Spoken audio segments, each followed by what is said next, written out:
This is Chapter 1, Section 4, The Civil War's End. We're finally going to be talking about the ending of the Civil War. Alright, so when we left off, as far as battles took place, we left off in July 1863. At that time, the Union Army has achieved those major victories at Gettysburg and Vicksburg. Now that at Vicksburg, they control the Mississippi River now. The Union controls the Mississippi River, splits the Confederacy in half.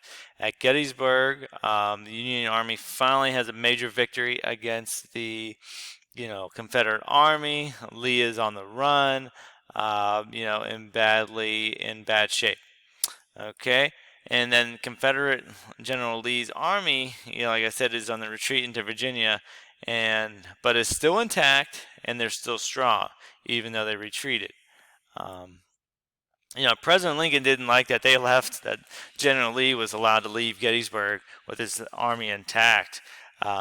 Lincoln needed someone, to be a strong leader and just attack Lee until he surrenders, because Lincoln knew that he had superior resources. So he entrusted General Grant, the hero of Vicksburg. He led, the Union Army to victory at Vicksburg. So he brings General Grant in and he says, "Here, you have the entire Union Army, control of both the eastern and western theaters. Now, strike heavily blows against the Confederate Army and win the war quickly." That's what President Lincoln tells General Grant to do.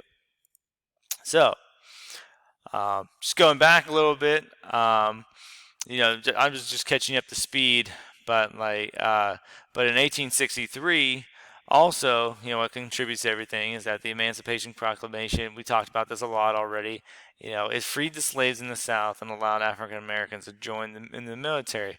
This had a great effect in the outcome of the Civil War, because 190,000 African Americans volunteered to serve in the Union Army after 1863 and the Emancipation Proclamation. More than half of them were former slaves that were freed. So it's a double blow against, the Confederacy. All of a sudden, the North is allowed, enlists all these African American soldiers. The Union Army, greatly expands, and then all of a sudden, the South loses all their workforce, and they're not producing anything as much anymore because they don't have their slave labor. Um, so really, we'll talk about African Americans in battle. So after 1863, they joined the fight. African Americans went into battle knowing that they would be treated differently than their white peers. Um, part of that would be if an African American soldier would be killed if they're captured. Confederate soldiers. There's, you know, uh, previously, in the Civil War, they would take prisoners, prisoners of war, but they wouldn't take African American, Confederate soldiers would not take African Americans as prisoners. They would just kill them. Um, they also ran the risk of, if they were captured, if they weren't killed, which is bad enough, they might be returned to slavery. Even if they were free, the Confederacy could put them back into slavery. So that was, the Emancipation Proclamation. It freed the slaves, but doesn't mean that, the Confederate nation respected that rule. So, African American troops did serve in separate units than white units. Um, for example, the 54th Massachusetts Regiment. This is a famous all-black infantry unit. This whole movie was made about them called Glory. This unit, bravely charged the Confederate Fort Wagner in South Carolina. They actually volunteered to launch this massive assault against this heavily fortified fort. More than half of them were killed, wounded, or missing during this assault. Unfortunately, this assault on this Fort Wagner was unsuccessful, but it just showed the bravery that they were willing to fight for their country. If you clean, so,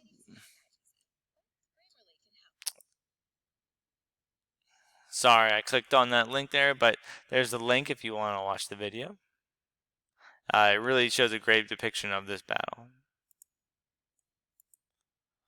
All right, so the Union plan to end the war is divide. Grant came up with this plan: divide the Union Army, the whole entire Union Army, into two parts. Divide and conquer. General Grant would lead an army to completely defeat and dismantle General Lee's army in Virginia, once and for all. Also, a goal of General Grant is not only defeat General Lee's army, at the same time capture the capital of Confederate capital of Richmond. You capture the capital of Richmond, Virginia. It's almost like kinging, almost like trapping the king in chess and saying checkmate. So if they were able to do that, the war would be over. And then the other half, would be under General William Tecumseh Sherman, General Grant's right-hand man. He entrusted him with an army, and General Sherman was to lead this army from Tennessee, and invade the southern states from the west, from Mississippi, marching until they reached the coast of the Atlantic Ocean. So I'll show you on this map. So this is General Sherman.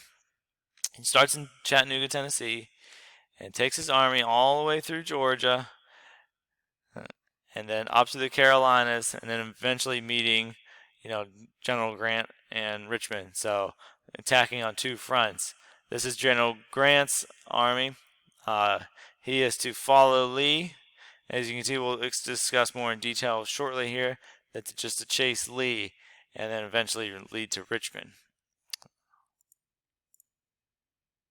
All right, so at this point in time, General Grant is in charge. Now, is he a worthy general to go against General Lee and his superior tactics?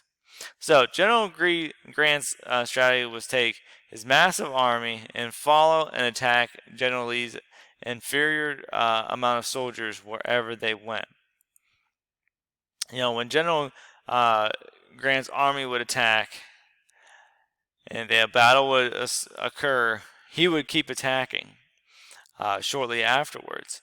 But what would happen with all the battles previous to General Grant taking over is that General Lee would fight a major battle against the Union, and then they would take like a month off. So that would give both sides time to regroup.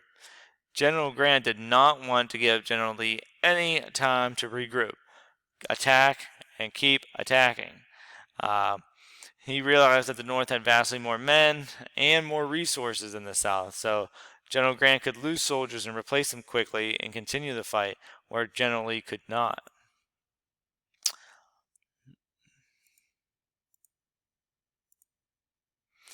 So May through June 1864 was probably the bloodiest period in the Civil War. General Grant, started this overland campaign. It was 8 weeks of following General Lee's Confederate army through continuous battles, just one after another. Like I said, usually a battle would happen, a month and a half would go by, and then another one would occur. Not this overland campaign. General Grant just kept, whether he won the battle or lost the battle, he would just keep attacking the Confederate army. So the Union casualties during these 8 weeks was 54,000 soldiers. That's 41% of the total army. But the Confederate casualties, even though it was worse, it was only 31,000. That was almost half of General Lee's entire force. And then just to show you the magnitude of how deadly and bloody these battles were, that General Grant was just attacking Lee. During the Battle of Cold Harbor, the Union Army suffered 7,000 casualties in 1 hour. General Grant would later write in his memoirs that was probably one of his biggest regrets in life is that attack on Cold Harbor, and that just had these soldiers coming up to this very defensive Confederate very defensive position, and they were just going straight into the enemy fire. So 7,000 casualties in 1 hour. All right, as you can see in this map, so General Grant, he wants to head towards Richmond, and then Lee's kind of blocking him, but he's going to keep chasing Lee, battle after battle after battle after battle. He is just keeping at him. He is not like he's also creating a nice buffer between General Lee and Washington as well. But he's just attacking. He's pursuing. He is not letting Lee off the hook like Lee has been after defeats before. At the defeat of Gettysburg, like I said before, you know, Lee was off the hook. He was granted like a month and a half to recover. General Grant is not going to afford him that. So what happens is, after all these attacks, General Lee has no choice because he's losing so many soldiers and everything to fortify himself between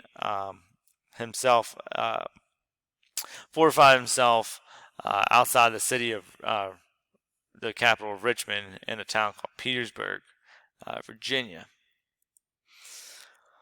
So he creates all these forts and everything like that, and so the General Grant's attacks kind of stall, and because the Confederate Army is in a fortified position. So what happens is that General Grant again has to lay a siege upon Petersburg. A siege is a military operation in which the army surrounds a town and forcing those inside to surrender. This siege would last 9 months, but during this siege, General Grant tried everything to break these Confederate defenses. So what the defenses looked like on both sides at the siege of Petersburg was these earthworks. This is a good example, and really what they were trenches. It was trench warfare. So both sides would entrench themselves into the ground, and that would be their defensive position. You can see how more effective that is to fight from that position and defend themselves. So the Confederate Army, dug in and waited and if a Union attacked, they would be in a defensive position, and it was easy for them to repel any kind of attack.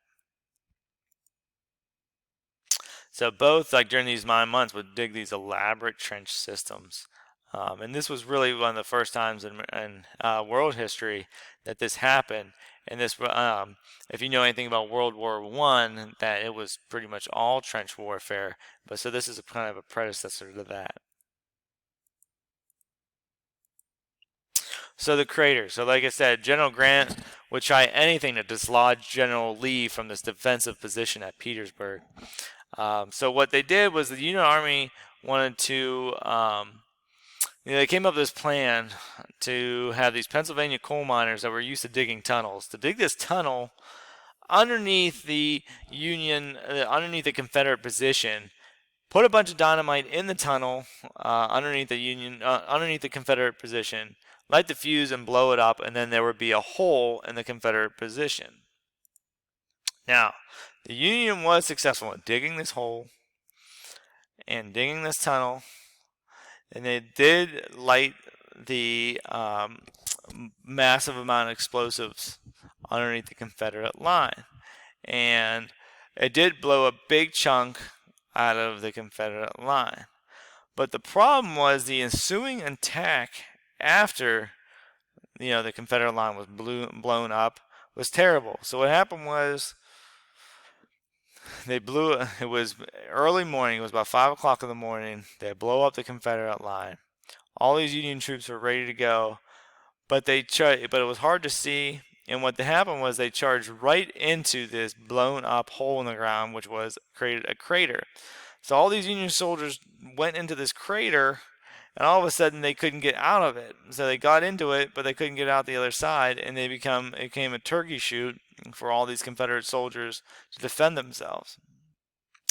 So this unorganized attack afterward resulted in this massive failure. The crater is still there today. I've been there. It looks more like a ditch because the earth has filled in, but it's still there. If you watch this YouTube video, it's from the movie Cold Mountain. It is such a great clip of what happens at this Battle of the Crater at Petersburg. So they blew up this Confederate line, and all of a sudden, the Union soldiers poured into it, not knowing what they were doing. And then all of a sudden they couldn't get out fast enough, and the Confederate soldiers were shooting down at them. All right, the siege of Petersburg ends in April 1865. General Lee is just losing more soldiers, and he can't replace them. He's not getting supplies. We talked about how the Anaconda Plan, and is stopping any kind of supplies coming into the country. They're not making supplies. The slaves aren't there to produce them. So people are just leaving. They're deserting. They had enough of these horrid conditions in the trenches, and just the reality that they were going to lose the war was setting in. So General Lee retreats from Petersburg, looking to resupply his army in another location in the south. So the siege of Petersburg finally ends after 9 months in April 1865. General Grant does not let General Grant does not let General Lee and the rest of the Confederate Army get away this time.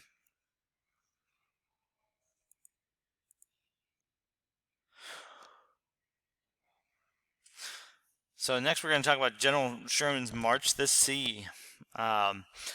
So General Sherman believed in this war tactic of total war, which is an all-out attack aimed at destroying an enemy's army, its resources, and its people's will to fight. Not just fighting battles on the battlefield, but make the enemy feel the pain of war. Alright, so they stop their will to continue to fight. General Sherman was General Grant's friend and top general, and he was to enact this total war upon the southern states. General Sherman's army would march from the Tennessee through Georgia and up to South Carolina and North Carolina. And that was the goal. That was the plan. So like we talked about before, start in Tennessee, take his army, fight through Georgia, take the city of Atlanta, fight through Georgia, take the coastal city of Savannah to the sea, and then go up through South Carolina, take Columbia, and eventually lead his army north to Richmond. So, General Sherman's army, when they were marching through the South, when they were not fighting the Confederate army, they would burn farmland, raid towns, destroy train tracks, and do anything that would prevent the South from continuing the war. They wanted to make this war as terrible as possible for the Southern people so it would stop the war. They would end it. They would lose their will to fight. And so finally, General Sherman's army reached the important southern city of Atlanta. And when General Sherman's army took Atlanta, they burned the city to the ground because Atlanta was supplying the Confederate army with guns, ammunition. That was one of the places where there was factories in the South. And so they destroyed Atlanta. That would be a huge blow to the Confederate army. They would not be getting their supplies anymore.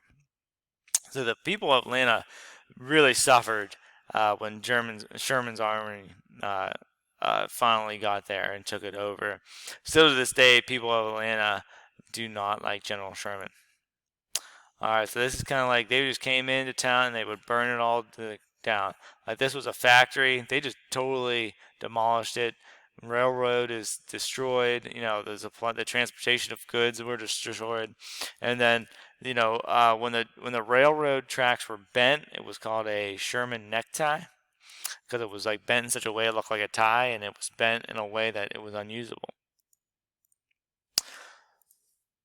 So the Union finally reaches that coastal city of Savannah, Georgia, and they reach the Atlantic Ocean. So they mission completed.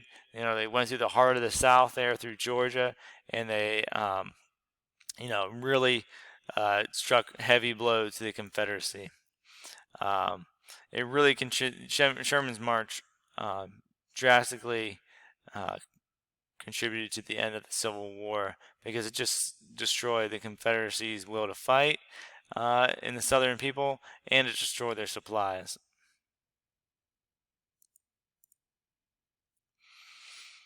So finally, in April 1865, the South was defeated.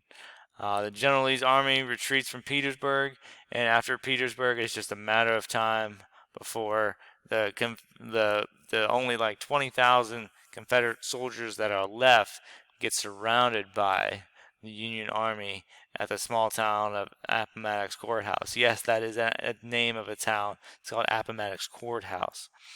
And at Appomattox Courthouse, there was a small battle, and then General Lee finally surrendered to his Confederate army to General Grant um, on April 9th, 1865. The war is finally over.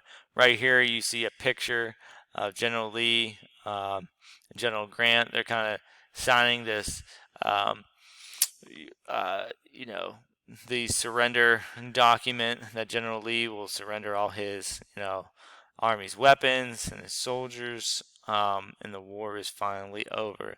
It was, you know, big moment in American history, and it was just a sigh of relief for everybody in the United States that finally, after 4 years of intense battling, over 4 years really, it's finally over. And that concludes Chapter 1, Section 4. The Civil War is over.